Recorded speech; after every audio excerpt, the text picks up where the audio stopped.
तो पापा के लिए लेग पीस तैयार है, पता नहीं ये खाएंगे कि नहीं खाएंगे। पापा खाना खा लियो नहीं खाए हो? खा रहा हूँ, ये तो देखो ये खा रहा हूँ। तो ये तो नहीं खाओगे फिर? क्या है? अरे वाह, मैं तो खाऊंगा ही यार, क्या अरे यार, मैं मजेदार है। सोचा था ये मैं खाऊंगा। अरे नहीं, कितना है ये, जरा बता तो दो।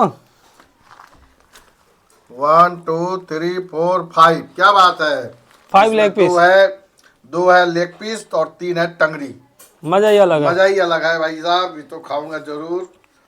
वो भी रोटी के साथ। हाँ, रोटी के साथ फेवरेट चीज है।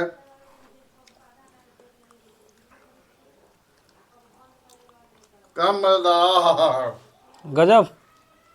ठीक है दोस्तों, अस्सलाम वालेकुम।